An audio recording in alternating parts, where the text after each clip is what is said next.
Yo, what's good? It's nKo, and I'm here with a very special guest today, the one Chantel, for a very special interview, catch up, sit down and chat. Mhm. For I guess a question that's probably been on most people's lips. Where have you been? Oh, bro, we're about to get into it. Yeah, so we're here today. We're gonna cover a lot of things. Just a general sit down and chat, where you've been, where you're at, where you're going. And yeah, man, let's get into it, Let's get right? into it. So we're gonna make it pretty candid. Don't want to have anything too on script. We're literally just having a chat. But I do have a quick official bio that I have to run through. Just some customary little blurb that kind of just prefaces you, and I guess gives people some background if you don't know of Chantel, or even if you have heard of her but you just want to know more background information. So here it is. Chantel Cofie is a powerhouse artist from Sydney. Her music blends emotive R&B storytelling with undeniable pop appeal. To sum that up in numbers, she's currently sitting at over 13 million Spotify streams and at over 300K across all social platforms. Chantel started performing professionally at 9 years old, and by 13, she was invited to songwriting camps, being one of the youngest to collaborate with writers and artists alike. She graduated high school with a band 6, which is a 4.0 GPA in music theory, musicology, live performance, and English. Chantel was also accepted on scholarship to Berklee College of Music, Musicians Institute in Los Angeles, and UTS in Australia. She's worked with Grammy-nominated producers who have credits to Justin Bieber, Alicia Keys, Miley Cyrus, just to name a few. Chantel has personally conversed with hip-hop royalty Nelly and gained the attention of R&B superstar and now Super Bowl alumni Usher. I'm going to leave it there because we're about to just deep dive, really. We're Ladies about and to get into gentlemen, it. this is Chantel.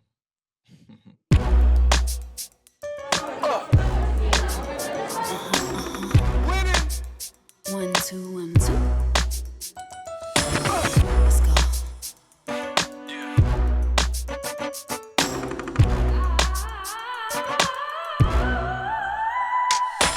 See, I don't play no games when it comes to this. Been about my business praying since 06.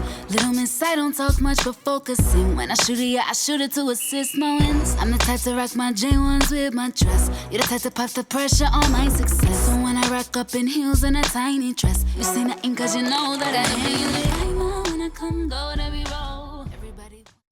So, where should we start? nKo.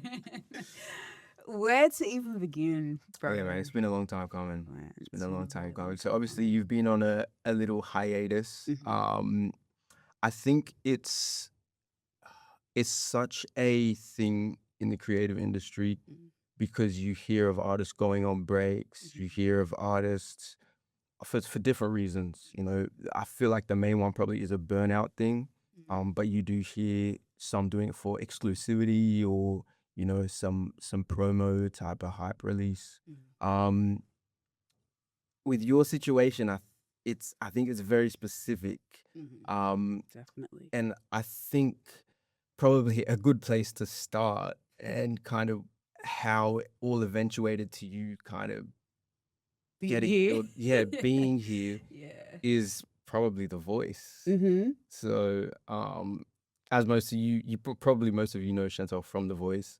But if you don't, go ahead, take it away. You're on The Voice season 10 it was. Yeah. Yeah. Yeah. So, in that, you got to the final. So got to the knockouts. Got to the knockouts so, of The Voice, yeah. Yeah. So that was an amazing experience that I actually saw firsthand as well, which was mad. Performed an original, killed the what's the first stage called again? The blind audition. Killed the blind auditions, 4-chair turn, blocks for the judges, like a bunch of stuff going on, shut down the whole crowd. That was lit. So yeah, let's start there. How was that experience? I mean, I know you've performed at some big venues and big stages before, but how was that and how did that compare? That's such a good question. So The Voice was... So funny enough, I had actually sent in an application the season prior. And they said, look, we love you, but we don't think you're right for this season. Yeah, right. All the best. So I didn't think I knew that. yeah, bro. So I just put it out of my mind completely. And then the following year, I got a DM, and it was like, "Hey, Chantel, we'd love for you to come back and audition for this season." And in my head, I just was thinking, I don't know.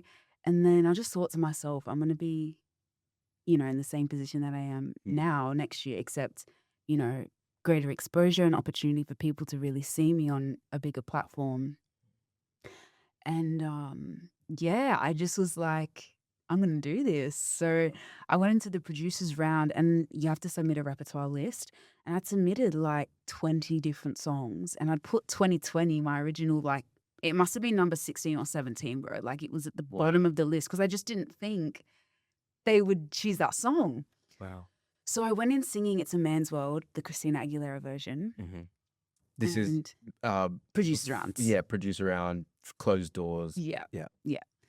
And then after that, they had come back and said, can you, in the audition, they said, oh, what's the 2020? I said, oh, it's an original song. It's inspired by, such and such. And I said, oh, can you sing it? And I was like, okay. Like, I was completely taken aback because I just didn't think that, that would be a possibility. And yeah, sang that song. They were vibing, and they came back and said, can you sing Shawn Mendes? I can't remember what the song was called. And, 2020, I don't even think they said 2020 was an option at that point. I think they wanted me to submit a Shawn Mendes song. So I submitted that to, you know how I do my covers for it. Yeah. Different to the original. So it was to some jazz, instrumental. And then, yeah, bro, literally, they called me back. They said, we'd love for you to do your original song. And it was blind audition day. Wow. I didn't know most of that. Okay, so I feel like maybe we should preface, I'm Chantel's brother. Yeah. I don't know if we want to keep that in, but I guess people are going to find out sooner or later. Who is an incredible Here, actor, Marvelous lyricist, rapper of his own right. I could talk about my brother for literally ages. You know how I feel. But next episode. So going into those blinds, the feeling at the time, because I know you've got it on stage, like stage presence, but like you're a seasoned performer, which is not just second nature to a lot of people. So yeah, how was it just stepping onto the stage,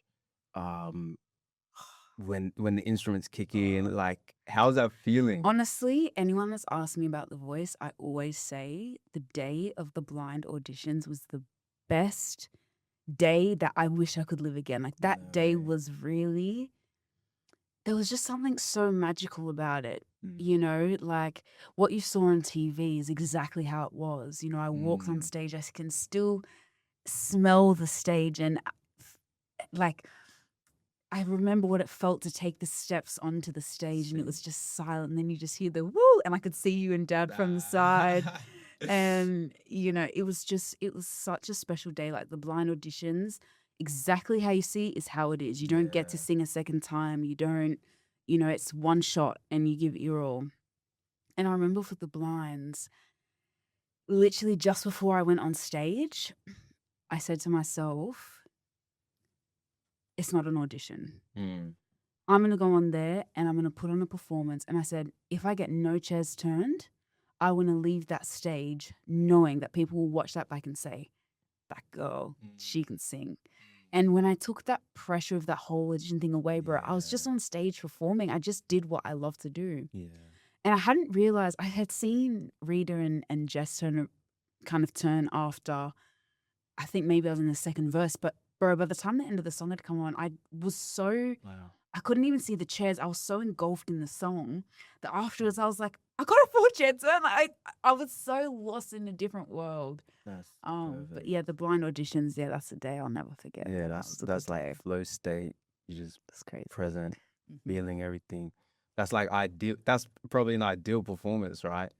And so when you did get those 4-chair turns, So you noticed it after, pretty much when you finished Yeah, the song. when I finished the song. Did you realize Rita got blocked?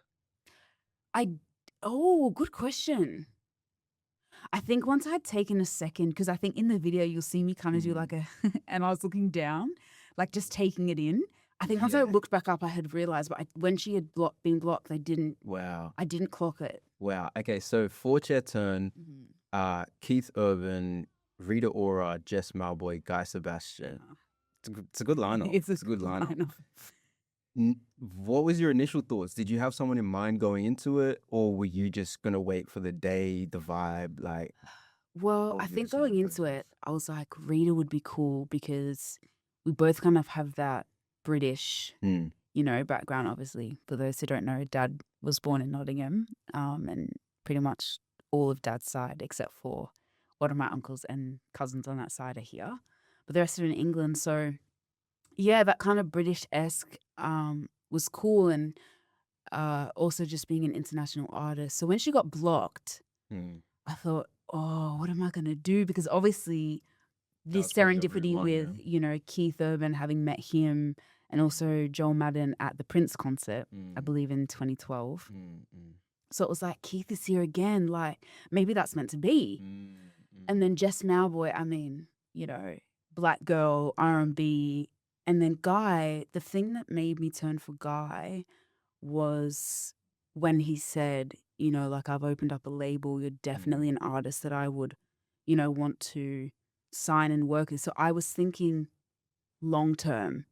And I thought, okay, obviously I want a proper career in this, which I had obviously had prior. But I just thought moving forward, that would be great trajectory. So that's what had made me say Guy. You can always say in hindsight, looking back, now that I'm here, but that's how I felt in the moment, and I had to go with what I felt in the moment. So that's my decision. I was on Team Guy. Yeah, fair. I just want to touch very quickly about the Keith Urban situation, because he was gunning for you. He was on his, like, bro. I watched that video back. Oh, let's not even, bro. He needed you on this day anyway. Yeah. So now you're with Guy, and how was that being? Because a lot of people, I think people have a certain idea of how these shows work with their one-on-one mentoring. People don't factor in production schedules and times and commitments. How was it working with Guy? Did you work closely with him? Was there a kind of training arc or some sort of development, or how did that go? Yeah, in terms of personal time / training / development, we actually didn't have that much time, like, with our coaches. I think I remember filming for about 3 weeks, if I'm not mistaken. And during that 3 weeks, I probably only spent 20 minutes one-on-one with Guy. Crazy. So yeah, in terms of training, it wasn't that much. And then there were also vocal coaches who were lovely, who would go in with before, we would go on stage. So now, okay, so you're with Guy, and he's, kind of proposing that this is someone that he could or would sign, and I guess that was his value proposition why you got drawn to him, right? Yeah, definitely. So now come time, you're in the final 16. Yeah, I think it was for the your knockouts. final 16, the infamous Making My Way Downtown, 1,000 Miles cover, which I still listen to this day. Like, Bro. genuinely, if you haven't checked that out, check 1,000 Miles by Chantel. That's like one of the most amazing, like, artist's own take on an original song. Very cool. Staring blankly and just making my way through the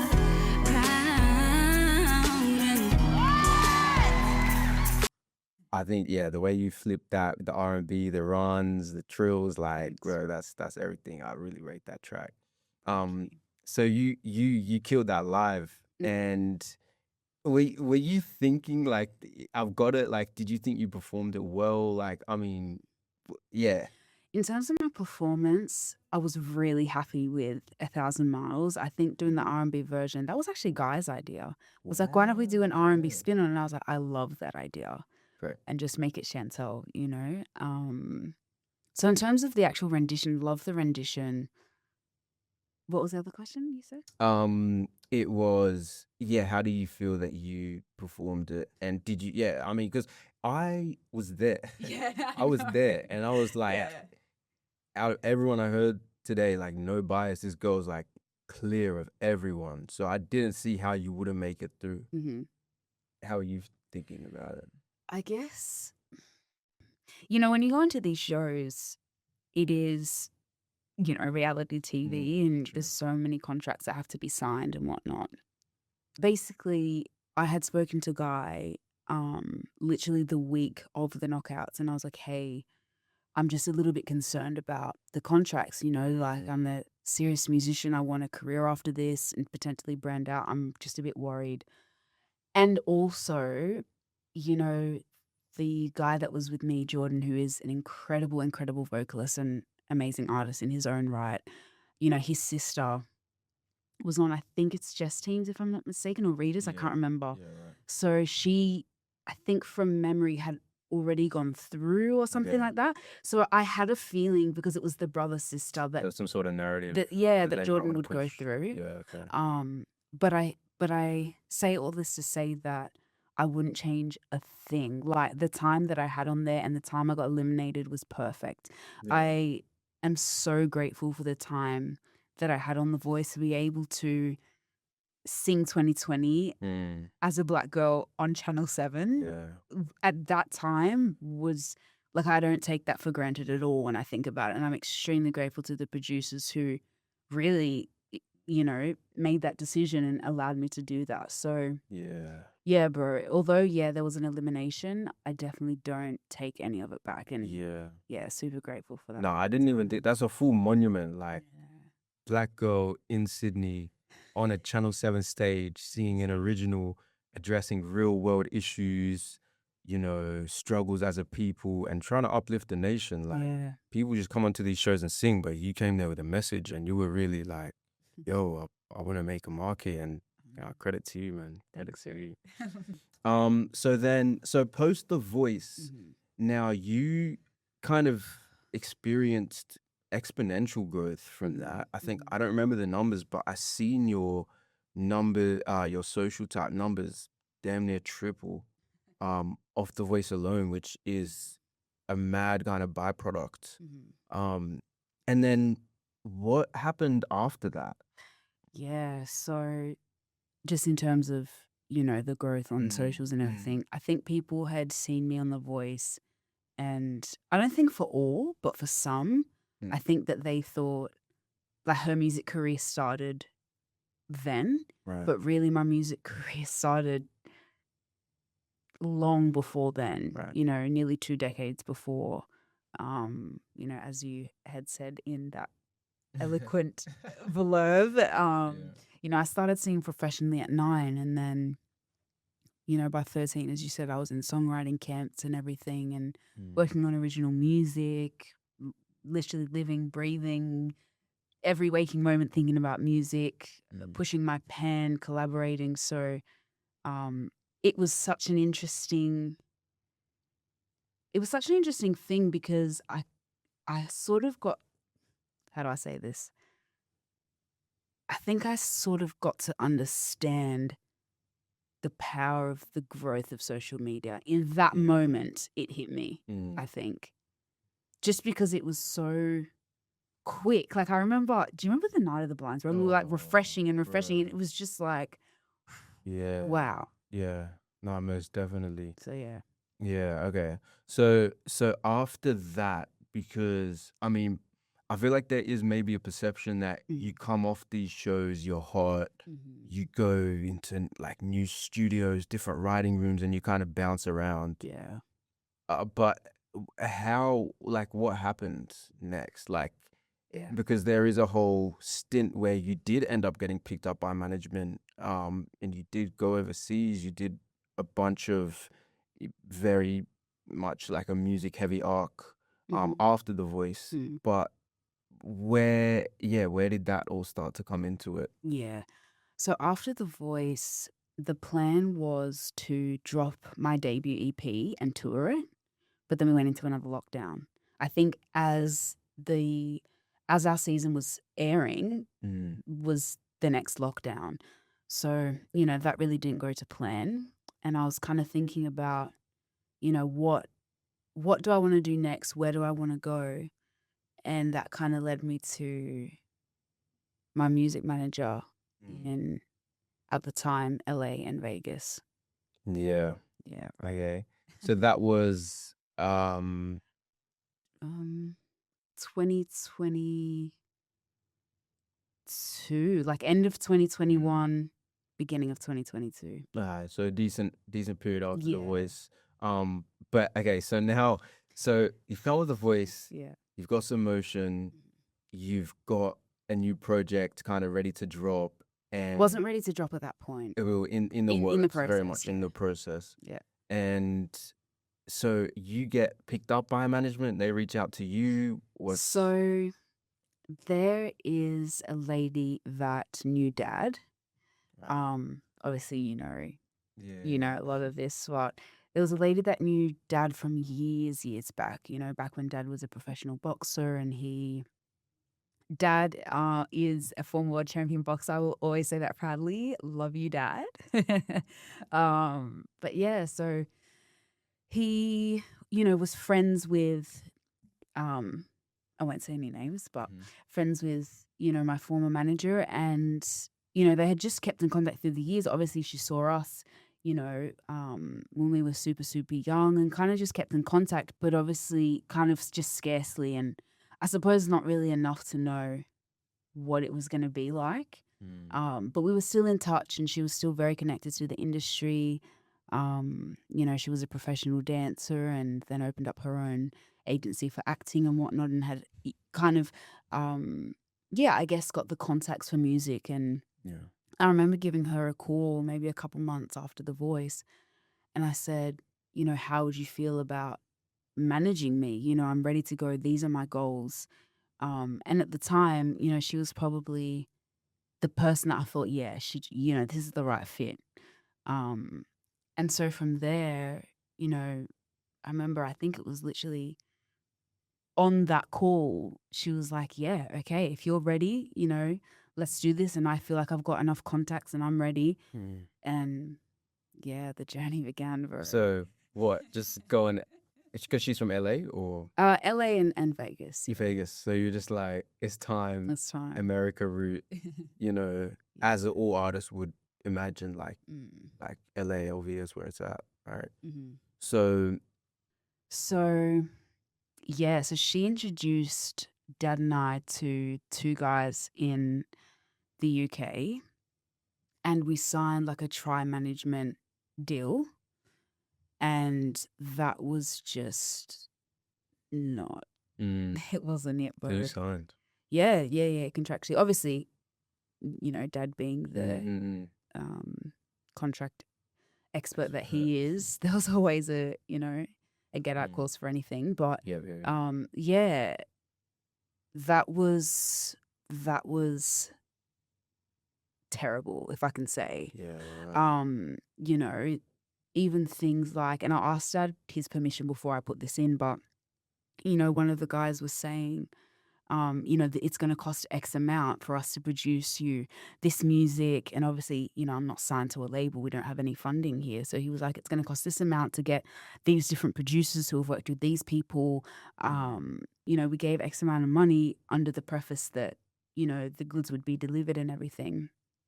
And I can't remember how long it was the tri-party situation, but basically at the end of the tenure, when I cut the contract and wrote a very particular email, I'll just put it that way, we were like, we pretty much haven't seen any of the music. And, we've reached out to one of the producers whose son, I was friends with. And we're like, hey, even though the contract is no longer ongoing, we've paid X amount and we would love to be able to, get that back to be able to work with you in production and stuff. And he was like, I only charge X amount. So literally, all we have left to realize is that that money was then stolen, then I don't know what. And may God allow Dad to get that back tenfold, because that's just not okay. Things like that, bro, music that was getting sent to me, because one of the things that came up with the first two guys in London, my dad had actually gone to England after the contract was done. And one of the guys had met with him and said, Chantel's just, she's not grateful. And my dad said, look, Chantel may be a perfectionist with her music, but one thing that she's not is ungrateful. And it just hurt me so much to hear that, because the first thing that I pride myself on is leaning in gratitude for everything. Most definitely. Shout out to my incredible, energetic, healing earth angel, Christy. I love you. She's just everything. Shout out Christy, man. Shout out Christy. But yeah, so that to me was just, and I literally, it got to the point, bro, where I literally had to send screenshots of every time I had said thank you for everything, because it was just at that It's too point, much, bro. bro, It's too much. bro. Like, you should never be in Right. that sort of compromised situation. So which just brings me back to this management Yeah. kind of sit. Yeah, it wasn't there for the try party. Yeah, so the tribe party, okay. Because my thought process is, just backtrack for a second. Mhm. So There was so much more that happened, by the way. I'm just Yeah. condensing because I think a lot of what happened with, her, I'll get into it and it will make more sense when I refer back. Yeah. But yeah. Okay, so you've gone to so you're in LA, yeah? Sorry, I just want to preface by saying that, Mm. this is someone that's known Dad for so many years, and obviously Yeah, me which since is- I was, really, really young. And so, Definitely had some context. I would never ever speak about her personally in any kind of way. Ever. I don't, I just wouldn't speak bad about her personally at all. As I said, we'll get into it, but literally, like, we had shared hotel rooms. We, did have some laughs along the way as well. So, I would never go there, but I will speak on my artist experience because it was, it was a lot. Yeah, so what type of, because I mean, if someone's bringing you over to the US or almost saying, yeah, like, I want to manage you, obviously there's expectations as an artist that will come with that. You'd be in certain rooms or be in certain settings. What kind of settings were you put in? I mean, I know that you collaborated with some high profile people. Yeah. And yeah, talk about some highlights of kind of the type of people you're in studios with, because I think it's very surprising, almost having hindsight that I have, how that kind of all broke down. But yeah, just touch on like some type of people Yeah. that you were in the room with.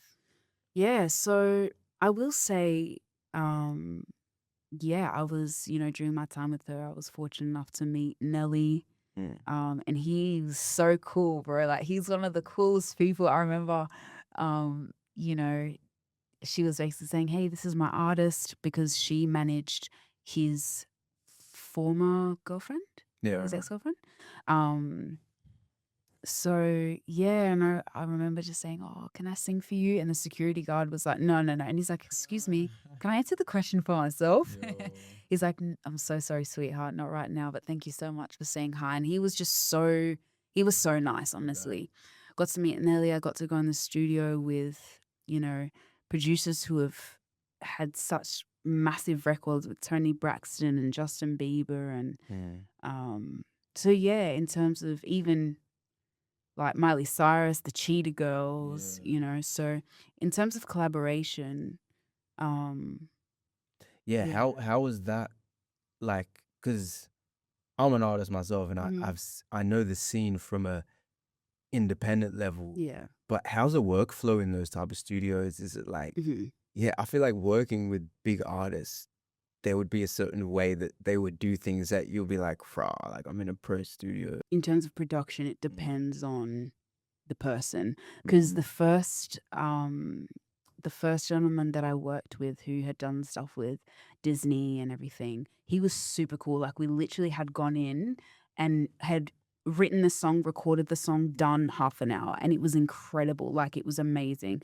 And then Wow. the other gentleman who had Grammys, who had accolades with like Tony Braxton, Justin Bieber, and everything, it wasn't so much a, hey, let's, you know, get the music together and everything. It was more so just a, I guess, a meet and greet / him showing us some of his recent projects and things like that. Mhm. I thought it was going to be a collaboration, but he was just chill, so we followed Yeah. that Okay. followed that So vibe. just like a network type Yeah, thing. yeah, it was Yeah. very much like that. Yeah, Yeah. Okay. yeah, So I mean, yeah. We're about to get into it. did anything like I What mean, went wrong? yeah, like okay. Before that, Mhm, I mean, it seems idealistic. It mhm, does seem idealistic. mhm. American manager wants you. Yeah. You've been in talks. Mhm. There have been some insights of what might go on. So, yeah, what went wrong? So after the time management situation, and, after I terminated that contract, I said to her, look, let's just do our own thing, you and I. Mm. Two females in the game, like, we understand, let's just do it together. And she was like, okay, let's do this then. So I would visit her, for a couple of weeks, do a bit of sightseeing. It was really beautiful. And then, go in the studio and work and things like that. And as time started to, progress, I was finding myself realizing that we really were struggling to align on quite a lot of things. You know, I think one of the biggest things as an artist, if you know me, when it comes to music, I'm a perfectionist in the sense that I don't believe it's worth compromising quality for something else. Yeah. My uncle's a professional saxophonist. My parents, played the best of the best records: Michael Jackson, Whitney Houston, Lionel Richie. As I said, I went to the Prince concert. Just true musicians in their art form. And the music that I was being presented with, I didn't feel reflected that.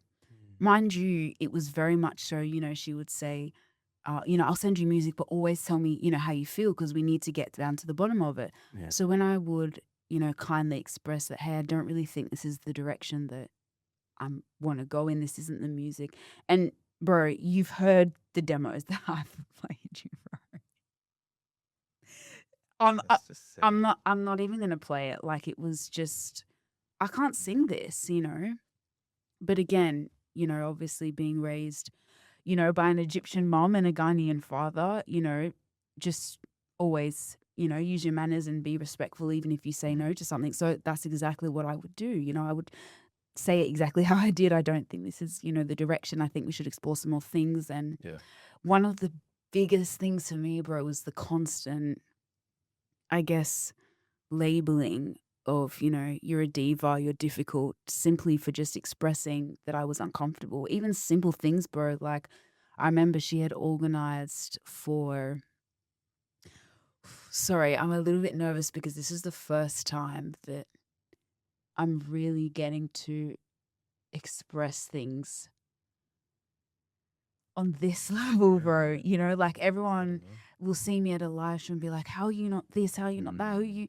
And I've bitten my tongue and I have never said anything. And this is the first time that I really get to say, this is what happened to me. Yeah, man. So this is almost like a therapy session, bro, and like a releasing to just take a breath, Yeah.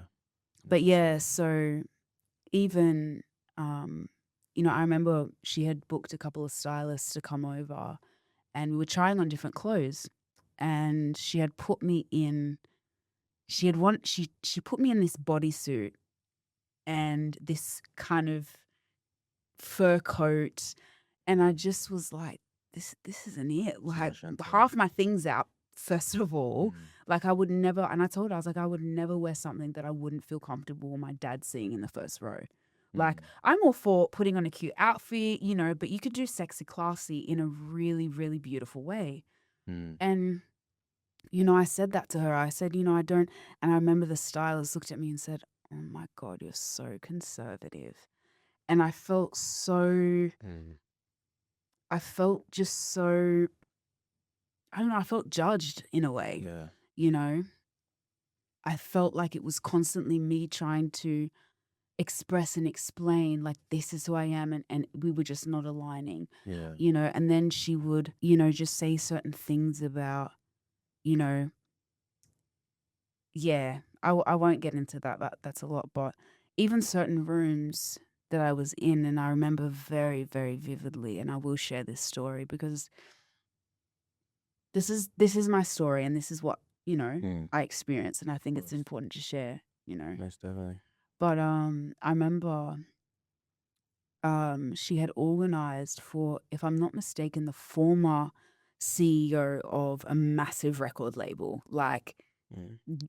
top 3 record labels that you would think of when you think of the biggest hip hop and R&B artists. And I believe that she mentioned, you know, he was wanting to come back into the scene, and, you know, let's introduce you to him so that when he does come into the scene, he already kind of knows who you are. That's it. So she invited him to her house. Mind you, I'm so jet lagged, so I was asleep. And I had actually put an alarm on, and I had said, look, just wake me up at X amount of time. But I don't know, like, bless her, like, she was, you know, organizing everything and stuff. So maybe she has just genuinely forgotten, but I did preface with that. But she had come in and she's like, yo, he's here. Like, he's been here for an hour. And I was like, an hour? So I'm like, yo, and I've just woken up. So I'm like, no, I need to freshen up. So I quickly go in the shower, get myself together. By this point, maybe like an hour and 20 he's been waiting. So I remember coming downstairs, and yeah, obviously he kind of, you know, was like, where is this girl? But you know, we made it and we sat down, and I played some of the music. Sorry, she had played some of the music. And I distinctively remember, bro. Sorry, it's the first time I'm talking about this. Mm. You know, we were talking about my background in music, you know, the fact that I've studied musicology and everything. And he said, oh, okay. And he said, oh, can you dance?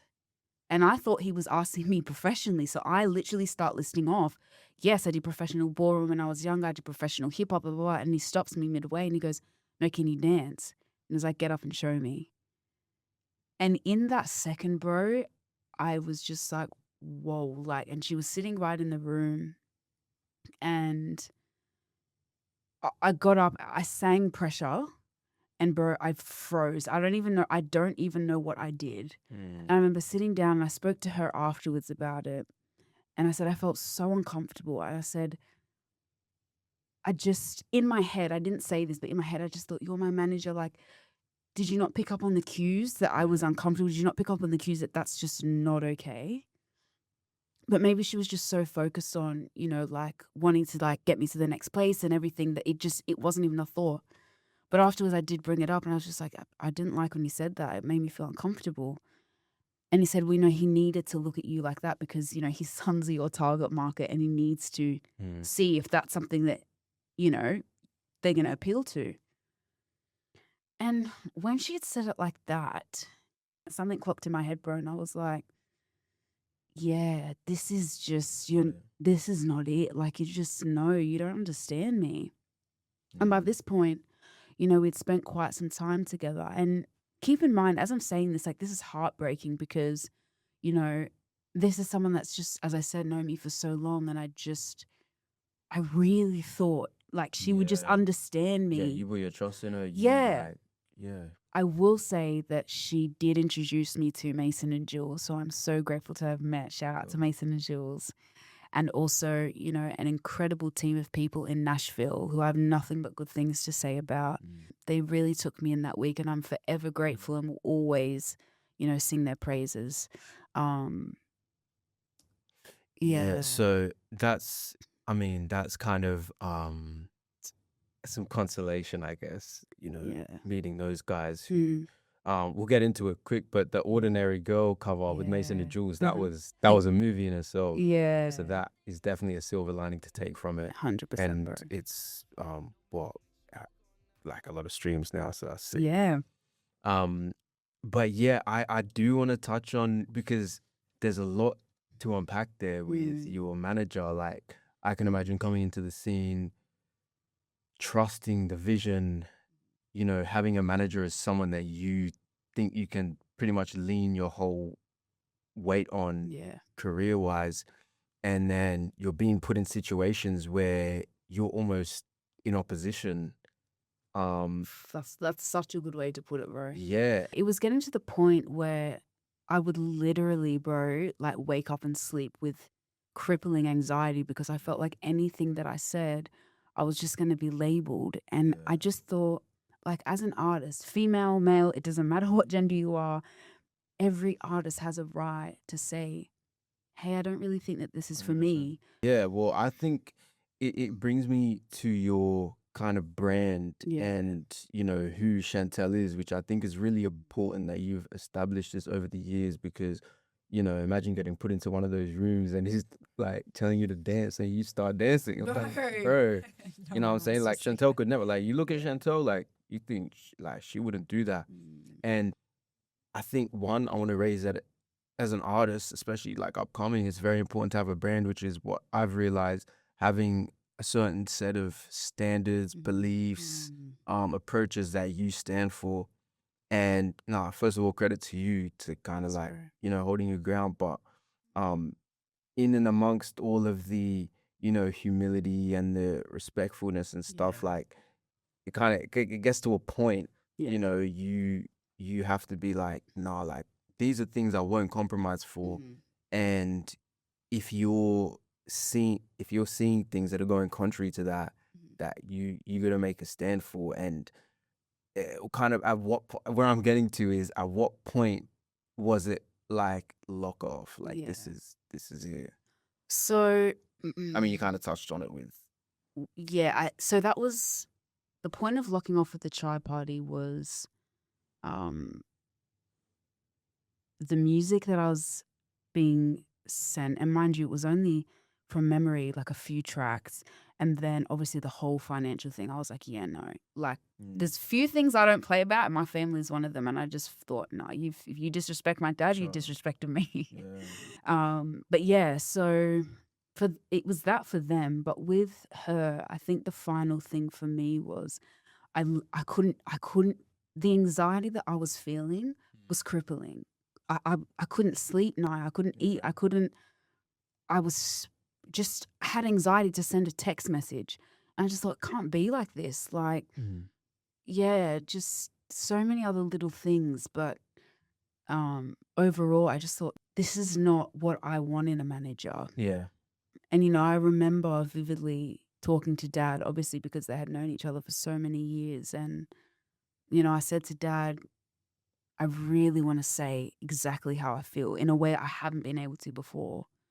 And he said, if that's how you feel as an artist to manager, then you need to do what you feel is right as an artist. Personally, that's something else. But as an artist, that was your manager.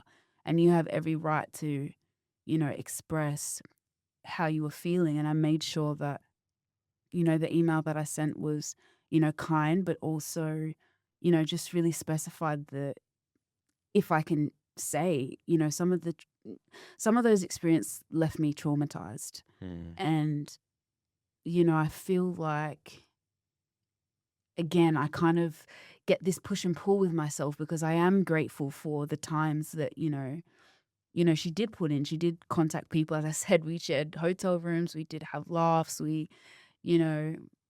ate fancy pasta together, and we did a lot of, things. But in between that, was a lot of other just heavy stuff, bro, that I'm just thought, what does my life look like, even just a year from now? Yeah, no. And for me, that was just like, nah, I can't do this. I'm not doing 2026, we're not accepting bare minimum. It sounds like bare minimum and kind of, just misalignment. Yeah, to be, 100%.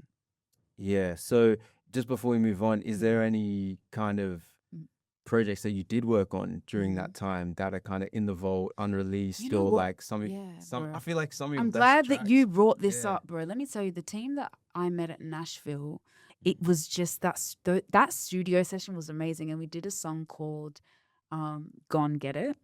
Yeah, And sick. oh, bro, and I have been wanting to release that for so long, and he sent me the stems to get it mixed here. The mix wasn't right, and then it was just I tried to go back and to the mixer engineer here. They were like, no, like if you kind of want to do it, there's an extra financing at the time. Obviously, having just come back from America and everything that I had kind of gone through, it was just like, oh, and then I would want to release it again, and something else would happen, which I know we're going to get into. But yeah, I really, really hope that one day we can kind of get back together and meet in a stew one day and just, have a good chat. Because also, I didn't really get to properly speak to those guys, like properly, after the contract had ended. Yeah. And I believe it was Mary, I think, and there was another gentleman whose name I can't remember, but the whole team, and I just, the whole team are just, really, really just genuine, kind people, and had a good time. Yeah, that would be mad if you link back up with them. 'Cause, like, 100%. Gonna Get It track is that's up there. I can't lie. Thanks, bro. That's up there. Yeah. Okay. So wow. So that concluded kind of just like that. Yeah. And now you're back here at Mhm. this point. Mhm. Where do you go after an experience like that as an artist? What do you do? You're probably Yeah. zapped, as you said, potentially traumatized with some things. Yes, definitely. Probably creatively zapped. Yeah. Where do you go? What do you do? And what ended up So- happening with that project, which probably would have been pressure. Yes. So in Just to clarify, this is the project that we were talking about from the Voice yes, times. after the Yeah. debut EP. Yeah. So Pressure came Yes. out November of 2022. Yeah, right. Okay, yeah, I actually remember that because Yeah. you dropped Pressure while you were pretty much over there. Yeah. Or the rollout was coming Yeah. out for Pressure Yeah. EP. Mhm. Yeah, if you haven't checked out Pressure EP, I'd highly recommend it. Chantel's debut EP, right? Yeah. Debut EP. Yeah, there's some tracks on there for sure. And something kind of different to the regular Chantel vibe, or different to even stuff that she'll have upcoming. I feel like that was very one in itself type Yeah. project. Like, I don't think we'll get a project like that from Yeah, you it was again. very specific to It the was very time. time specific, 100%, and sorry. yeah, that's a sick 100%. project though. So definitely check that out. So 2023 April, yeah, you come back, essentially having to rebuild from the ground up, Yeah, bro. bro. Because it's like now you've got all this exposure from The Voice. It's kind of been radio silence from you.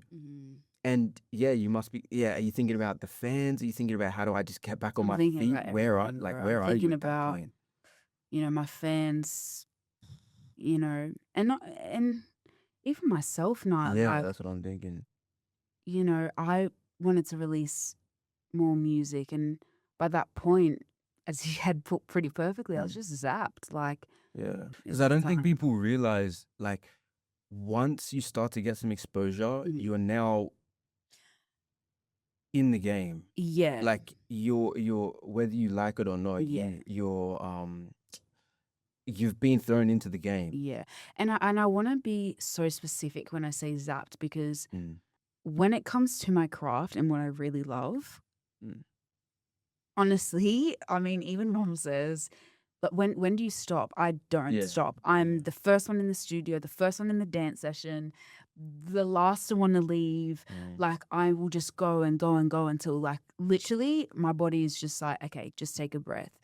But in this situation, just emotional Turmoil. turmoil, you can't see it, but it's such, it can be just as taxing sometimes, if not more, than the physical stuff that you can see, the rehearsals and all this. And that's what I mean by zapped. I just, it was just, yeah. Yeah, okay. Let's go to your kind of next major experience in your career. You've had The Voice, you've had your first management and overseas major experience. What happened next? I need to take a sip of water. Yeah, I think likewise to you.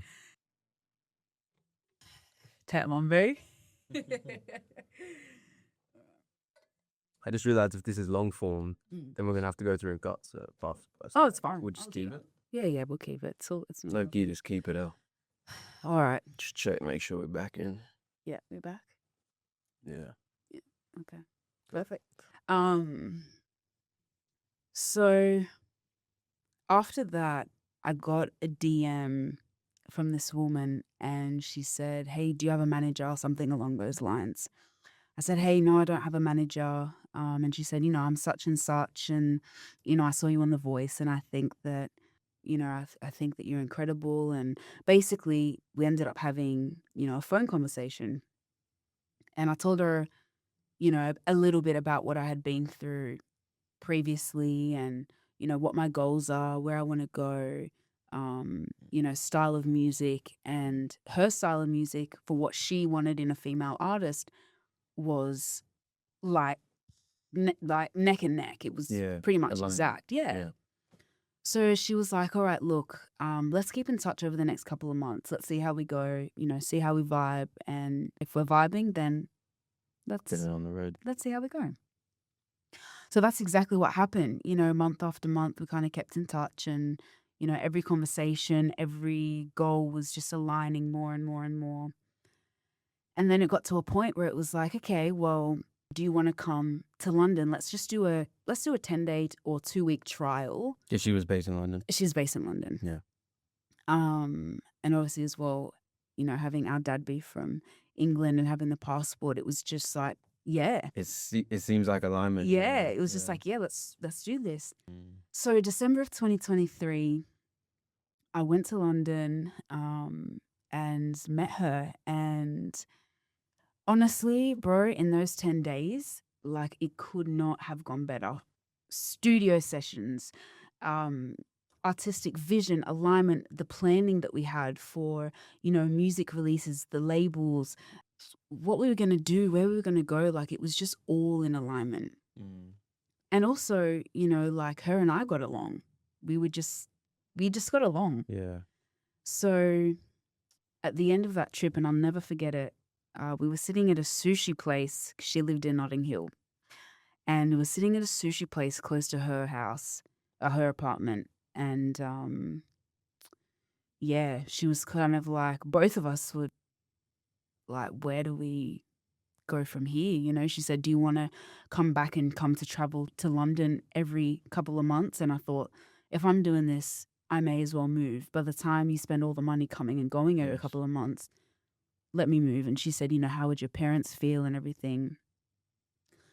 And I remember after that, I went to Paris, my favorite city in the world. And I remember on the way back, I FaceTimed my mom and my grandma. And I just burst into tears. And I was like, this is it. Like, this is the one, And I was so overcome with so much emotion, and my whole life streams, it was like it was happening in real time. Like, the 10 days were that aligned, truly. I came back home, and, she spoke to my dad a couple times.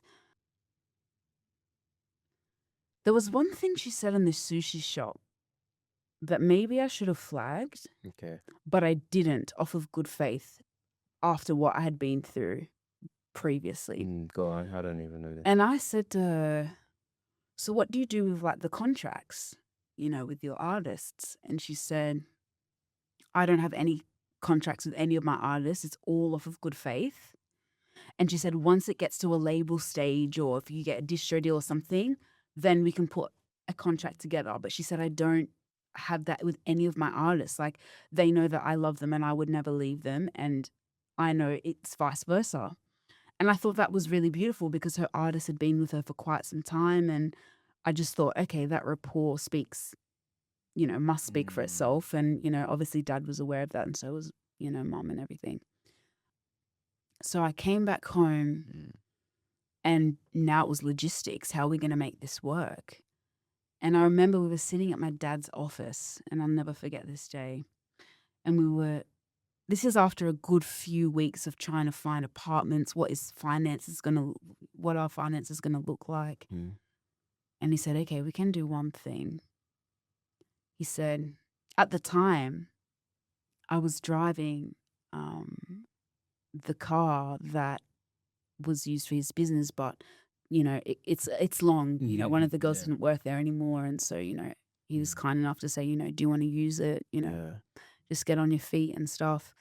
And he said, we can sell that car, and that will pretty much pay off your first 6 months in London. Oh, sorry, I'm getting emotional. Yeah. Sorry. It was a journey, bro. I don't know if we'll go anything. That's what You have some tissues. Take a sec. We're in. I'm good. So yeah, so we basically went online and looked at this gorgeous new apartment in East Croydon, and we called. Shout out to Habab. She was the most amazing liaison throughout that whole process. The whole team there, who I'm going to shout out in a second, but Habab was our first point of contact. And we found the apartment, we put everything together. I cleared my whole wardrobe, bro. You saw, the living room just full of my clothes, cleared out my wardrobe, said goodbye to my family. Everyone came to the airport. So I said goodbye as if I wasn't going to see you guys potentially for, a good couple of years, indefinitely. Yeah. And I was off to London. Yeah. And so after doing all of that, having moved there and everything, essentially, I know we're going to get into it, but basically she went MIA. Yeah. Wow. So let's get into it, and I Yeah. think we'll move efficiently now. 'Cause Yeah. I really want to get onto the modern day Chantel and Yes. where we going forward. Absolutely. But obviously, yeah, this needs to be mentioned as to why you're not already, in shining lights. But yeah. So Yeah. So basically, I arrived in London. It was Sunday the 25th of March. God, I hope that's the right day, but it was the 25th of March. I left you on the 24th. I remember that vividly, because I had that date. Like, this is when I go into. And so I arrived at Gatwick. I remember the first thing I checked was my WhatsApp, because I was like, I know, when you land and you get that message of like, welcome to London and everything. And I remember looking at my WhatsApp and there was no message.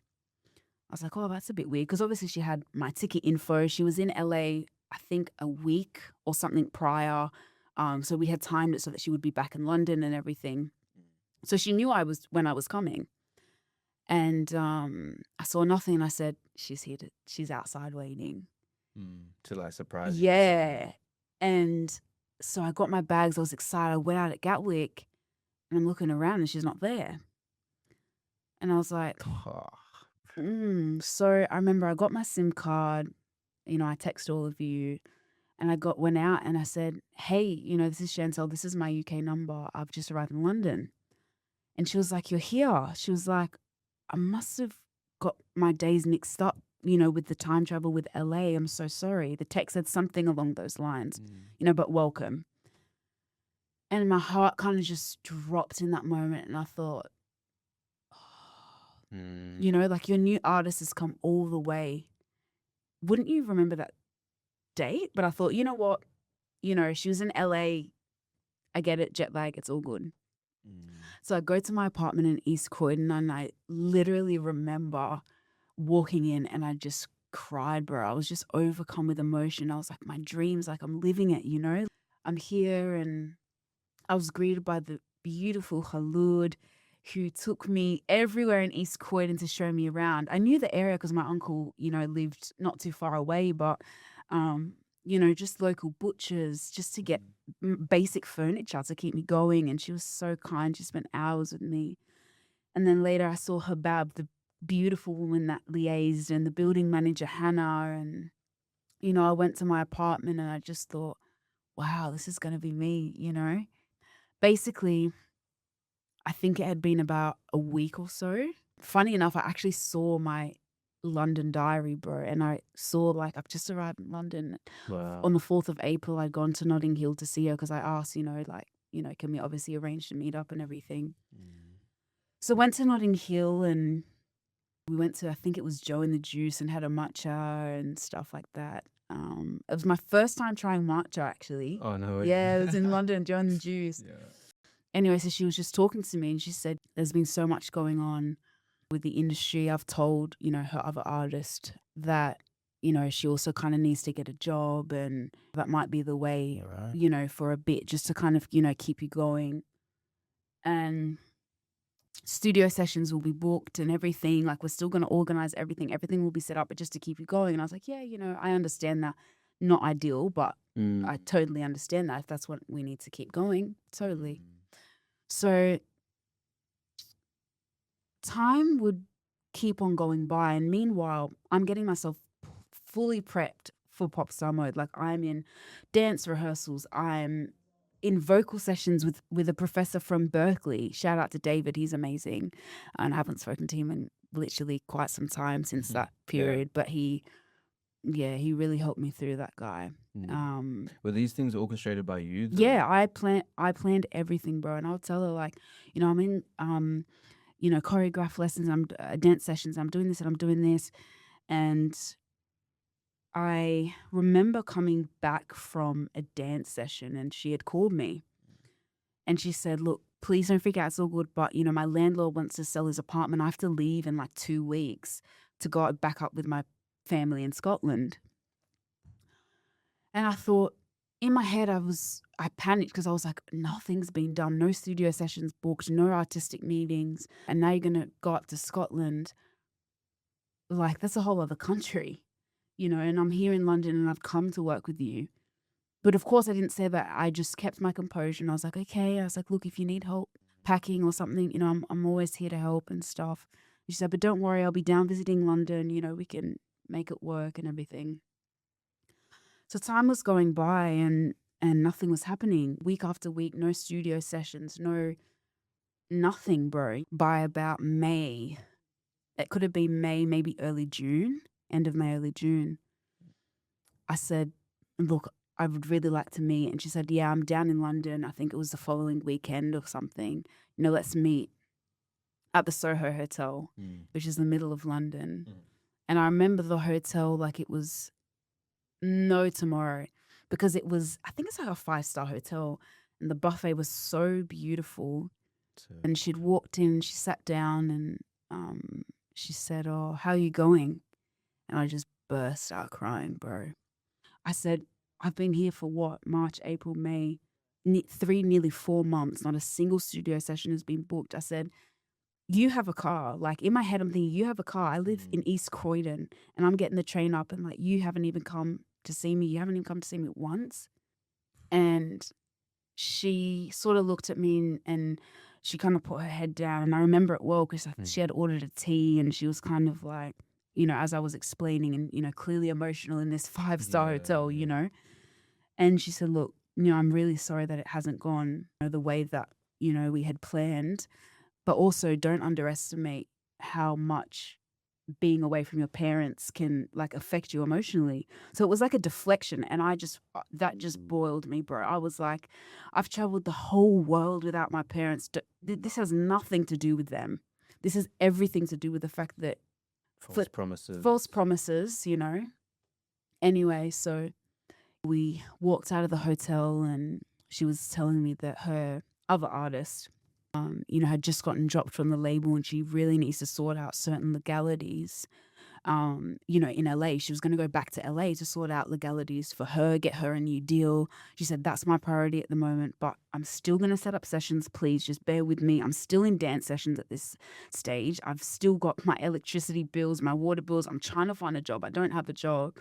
I'm just at this point, like, please, like, I just, you know. Hoping something can just drop. Bro. Before she went back up to Scotland, I said, look, can we meet? And we met, I think it was Euston Station at the Nando's, just outside of there or something like that. I think that's correct. And yeah, we met at Nando's, and even still, you know, with a heavy heart, I still went. I still, you know, saw her, and she said, you know, like, we're still going to get it on. When I go to LA, let me talk to producers, talk to songwriters, like, let's get this thing going. I haven't forgotten about you. And so you have to keep in mind, like, saying it is one thing, but actually living that day to day was something else. And yeah, that was the last time I saw her, actually. And she had gone back to Scotland. oh, because in the beginning, they were at Coachella. So she's like, everyone's at Coachella. When they come back by like that March, April, you know, we'll get, by end of April, like everything one will be back. We'll get it sorted. Yes, everything will It be was just settled. like excuse. And I felt so disrespected. She was talking about me collaborating because she couldn't get in me in studio sessions. She was talking about, you know, why don't you reach out to, you know, just some local college students who would like help you for free. I'm thinking, Don't I've come violate me, all man. this way to London. I said, I could have done that back in Sydney and gone to, UTS. bro, Brother, what? or SAE up the road. Like, Bro. so you can imagine, like, just all this, like, my blood was boiling at this point. I felt so, No, that's not right, man. bruh, I can't even tell you what I went through emotionally. That was something yeah. else. And, you know, Dad had come to visit.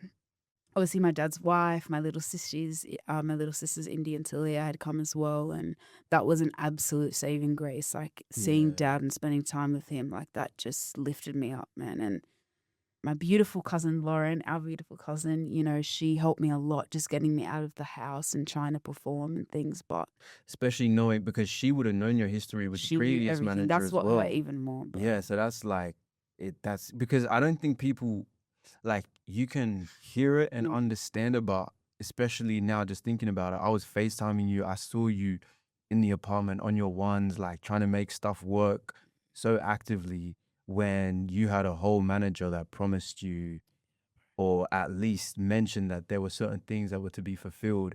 And bro, like, just even hearing you say it now, like, bro, that's gotta put some shows on your skin, you know, like that is really transformative, you know, from a down in the dumps standpoint, yeah. because like that can get really lonely. Oh, it was, Yeah. he was, yeah. And there was even days like just to get out of the house, I would just walk to the butcher and walk back. Yeah. Oh, sorry, I'm getting emotional. Yeah, no, it's a lot, man, for sure. Yeah, man. Yeah, that was a hard time. Yeah. Yeah, so. There's the thumbnail. there's Yeah. the clickbait. I had like 3 months or something left on the lease. And yeah, I just had to wait it out really. And the girls there as well. And Hafiz, how can I forget Hafiz? He was so lovely. And, you know, all the staff at that building were beautiful. And Lashawna as well. Can't forget her. And then I remember, because I arrived back home a day before your birthday in September. Yeah. And I remember getting off that plane. I was so happy to be back home. Wow. And I just was like, I'm done. Wow. I'm done. I don't want it. I'm done. And, you know, obviously slowly got back into music and started recording, released a song or something. But for a very long period of time, I want to say up until a month ago, I wasn't myself. I was not myself. I was, you know, when you, like, you feel strong, you feel like, yes, this is me. I wasn't that. It's different. It's different, bro.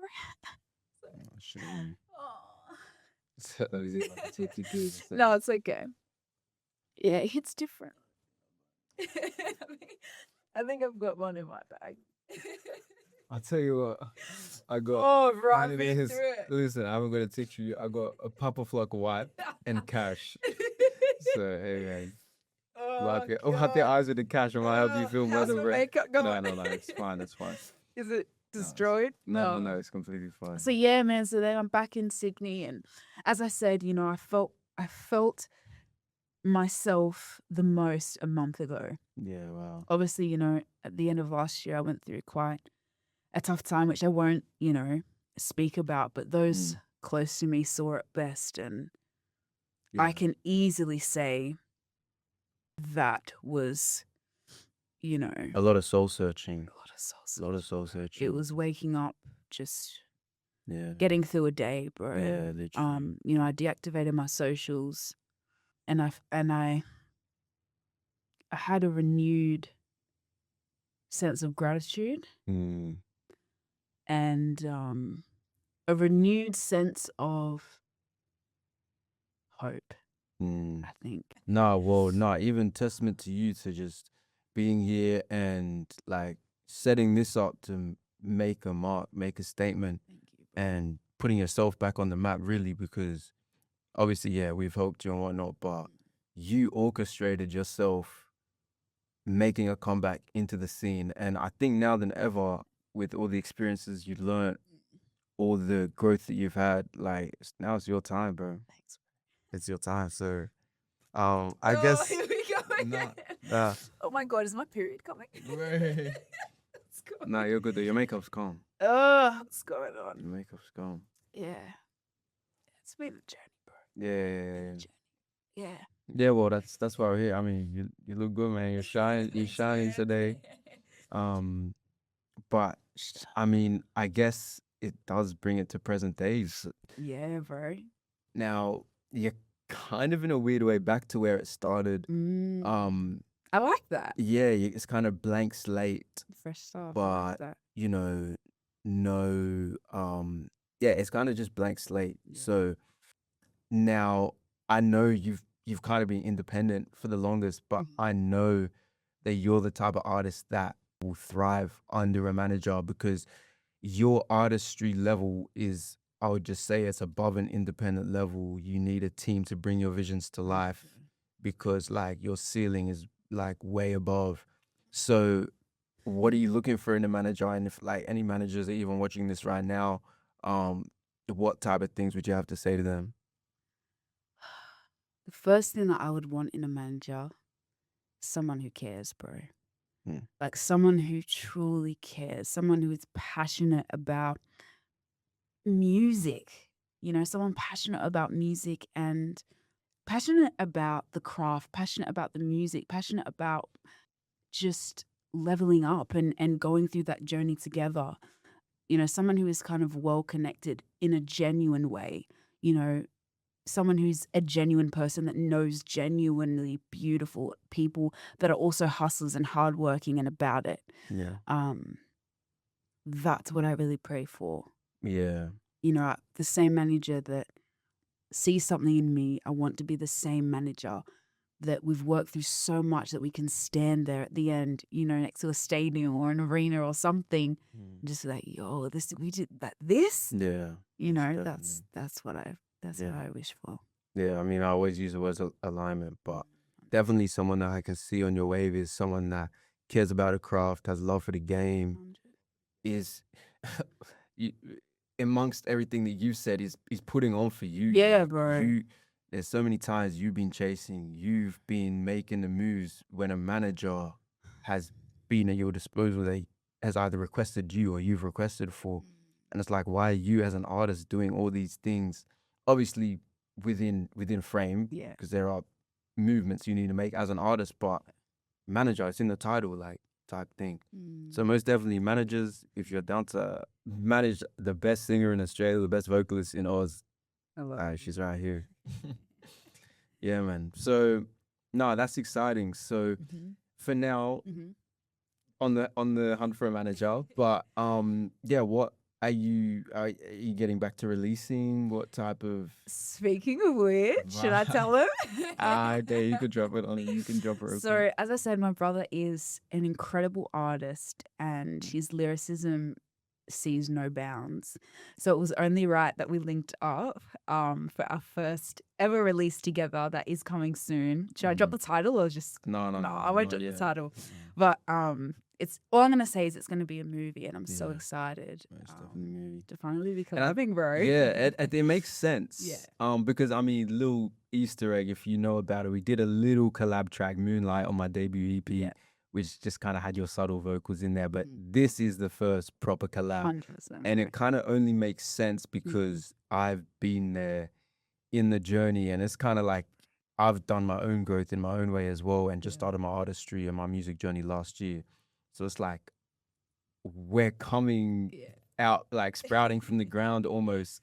You're coming back with this thing. I'm setting off my kind of 2026 after my release of Double, like coming in strong with it's like, yo, this is my sister. We're going to be on the map for time to come. 100%. So I think it just makes sense, bro. I'm keen. I'm so excited for it. Inshallah, bro. Inshallah, bro. Let's do it. Yeah. I just want to mention one more thing, or ask you one more thing about your kind of sound going forward, because a lot of people, you've got the kind of pop Yeah. vibe on the Pressure EP. I'm talking about just your release songs now. Yeah. And you got you know, obviously your ballads and Yeah. your more vocal melodic stuff. Yeah. Recently, Not Fair in Orbit, kind of, you know, that kind of spacey vibe. Yeah. What could we expect, or what kind of lane do you want to go down going forward? You know what? Or are you still finding I'm it? gonna say this. You may disagree, but I think you might also agree. Okay. I think my best music to come is music I haven't made yet. Yeah. 100%. Yeah. Just because I hear of that. so many different factors. yeah. So many different factors. Yeah. Right? But the best music is to come, and that's Yeah. And I think that's just because you've learned and grown now. Like 100%. you've seen things, you've experienced things, and it shapes the music, you know? 100. So no, I'm excited for that. Most Thanks, my bro. definitely. Yeah, all right. So that's pretty much that segment done in terms of where you've gone, where you've been. Yeah. But a lot of people might not know that you're a creative at heart. Just in general, you're a screenwriter, actress. Tell them. So I've been acting. We both have since we were like 5 years old. In terms of acting, Naya is a seasoned vet. Series on Netflix, feature film on Netflix, ABC, all the rest of it. So Denzel Washington next. Can we put that in the universe, please? If Ice Spice can do it, I can't either. But yeah, so I've been acting since I was really young, and then when I was 17 in my final year of high school doing my HSE, I landed BF Chefs on Disney Channel, which was a mini series on Disney, and that was amazing. So it was myself, Millie, and Sienna. And I know Millie now is Millie's gone clear, man. crazy, bro. Millie's She's gone done clear. you know how I found out? Because I was traveling, bro, and I saw her on the magazine at the airport. I was like, is that Millie? And That's I read it. cra- I was like, that's You crazy. know what's actually crazy? Yeah. I don't know why I just thought of this. Yeah. So you acted with Millie in one of like your debut things, and I acted with Joe Zadar in one of my first things, and that's like two Happy Aussies days, kind of bro. going clear. So it's like, Crazy, bro. I don't know. Shout out to Joe, man. Like, yeah. Crazy. But yeah, so that was such an amazing so good. And obviously got to host as well with you know, so many of the Disney hosts at the time. And then was fortunate enough to sign with Morrissey Management for acting, and I'm still with Morrissey. So like humbly and so grateful for my rep Erin. She is literally the most beautiful person and has been so kind through this journey, and obviously, you know, she knows a lot about what's happened to me with music, and just so grateful to be with them, and you know, just doing my self tapes and but in terms of screenwriting, bro, in that period pre voice, I think when I was going through, actually no, it would have been post voice, bro. Yeah, it was post. I got into screenwriting because I've always loved creative writing. Like I've always excelled at creative writing. Yeah, definitely. And I have a massive love for films. Like I can watch a film 50 times. Bro, It's like- bro. It's like the first Like, time. no. You don't understand. She's not joking when she says 50. Like, what is it? Sidelined Sorry. two? Yeah. But Gen- before prior, it was Hannah Montana. Like, oh my! Every single film that she likes, she's genuinely watched at least 50 100%. times. Like, 100%. It's ridiculous. And And your counting. favorites over 60, 100%. Bro. It's too much. Anyway, go on. Yeah, bro. So, where was I? I don't even, I don't even remember. That's a Yeah. a But ground. you pretty much got into screenwriting Yeah, because so you I got love into film. screenwriting. Yeah, because I absolutely love film. My favorite films are Willy Wonka and the Chocolate Factory, the original one. OGs, yeah. The OGs, the Yeah. OG Wizard of Oz, Sound of Music. Like, and you know what's crazy? I told that to somebody once, and they said, "You know what? All of your favorite movies are musicals." Yo, Bro. I didn't even clock That that. So is- even in my subconscious, bro, Always tie back to the music. crazy, That's mad. crazy. Hey, See? but yeah. So with screenwriting, honestly, that's God. I don't even know what to say about that. That's just, I love to write. Huge shout out to my incredible screenwriting editor, screenwriting mentor and friend, Rebecca Somi Fisher, who's an incredible screenwriter in her own right, who really just guided me along. But it kind of came naturally. Like I spent a couple of months understanding the format, was using Celtex quite a bit. And yeah, it was just such a great starter. And can proudly say I've written 12 feature films. Oh, I didn't know. How many? Yeah, 12, bro. A couple that's still left to kind of finish, but 12 feature films, 2 of which have been like edited, complete, line budget, and pitch deck done. That's crazy. So, yeah, bro. Bro, genuinely, like, no bias. Like, your scripts, because I'm not really into the screenwriting process, so I don't really understand how it works too much, but they need to get greenlit, bro, because I don't know, once again, managers, whoever, because I feel like, yes, music management and all this stuff, but you need, like, people in the industry that kind of know the lanes and the routes. Like, 100%. I'm telling you, as soon as someone like that picks you up with your work ethic, your talent, like, you'll be put on 100% because your talent is just there, but like people ain't just got it like that, you know. You're just genuinely creative and you're not meant to do like normal things, you know. So like genuinely, yeah, some of the best like unreleased films, like screenwriting, sitting on my laptop, bro. yeah, it's literally on Chantel's MacBook Air, like crazy, bro. But yeah, man.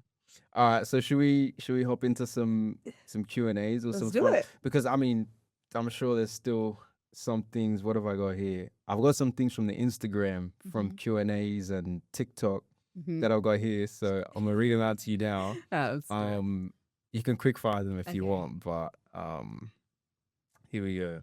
All right, so what's your ethnicity? Okay. Yeah, go on. So we're half Egyptian and half Ghanaian, but our dad was born in England. Yeah. So we also have that British side. Facts. I think that's the best That's way pretty to put simple. But yeah, I don't know what else to say, bro. Like, But we were both born in Australia. yeah. But people think like, guess all different types of things. I guess we're ethnically ambiguous, but nah, it's less, man. The motherlands. Hey. What's your favorite artist or band right now? I think you know. I know. Chase Atlantic. Yeah. I've been heavy on their vibe, bro. Since I saw Mitch and Christian when they were way back on the X Factor, and obviously they're crazy, and then obviously they branched out. I've always loved Mitch's voice and Christian's voice, especially on their song Slide. Cold. Crazy. I'm Cold just like, yeah, Chase Atlantic I'm vibing with right now. But yeah. Yeah, you put me onto that. I can't lie. They're tough. I see. If you could learn a new skill, what would it be and why? I actually want to reframe that, actually. Okay. If you didn't do music, what would you be doing?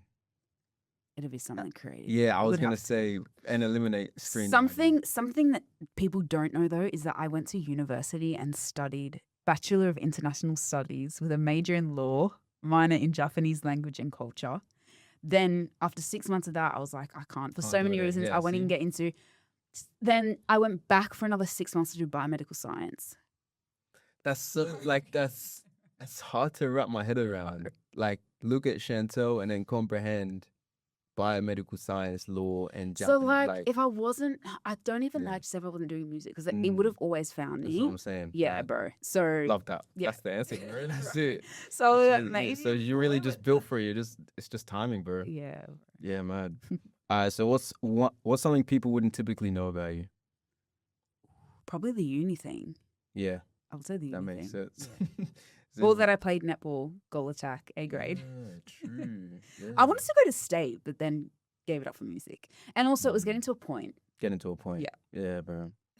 Yeah. All right. Text, call, or FaceTime? Oh, depends who it is. Like, Depends who it is. I prefer a call. Yeah. I probably call. Like, texts just can get a bit. Bro, texting's long, man. It's just long, bro. Just pick up the call. Pick up the phone and call me at this point. Like, literally. I'll back it, bro. I'll back it. Bro, that's all the questions I've got from the gram and stuff. I know you, so it's kind of hard to take myself out of my shoes and see what else, like, you know, everyone would want to know about. I think we've like covered a good amount of topics here today, and I'm really glad that you've just got to almost break your silence in a way. Thank you for this opportunity, and also to just be with me in this safe space. Like, there's no one else that I could have spoken to probably this freely about it. Also, you're in the industry, so you just know and understand, and have been since you were a kid. So, yeah, bro. Yeah, man. Bless. Bless. Yeah, man, bro. Yeah, man. So, I mean, is there anything else you want to touch on? Anything you want to say to the people? Yeah, I think we might have to run an episode 2 or I something. think we have to, bro, because the people need to know maybe- about you. Maybe an nKo episode. Yeah, 100%. Yeah, man. No, But hey, this bro. one's you, bro. Love, bro. So no, I appreciate you entrusting me with this role as well. 100. And no, I'm just glad we got to chop it up, man, and keen to see what you got this year. Most definitely. I think that's a wrap. See right. Yo, it's been nKo. We've been here with Chantel. A lot of big things coming. Managers, get onto her, man, because she's really got it. She really got it. That's it, though. Hard.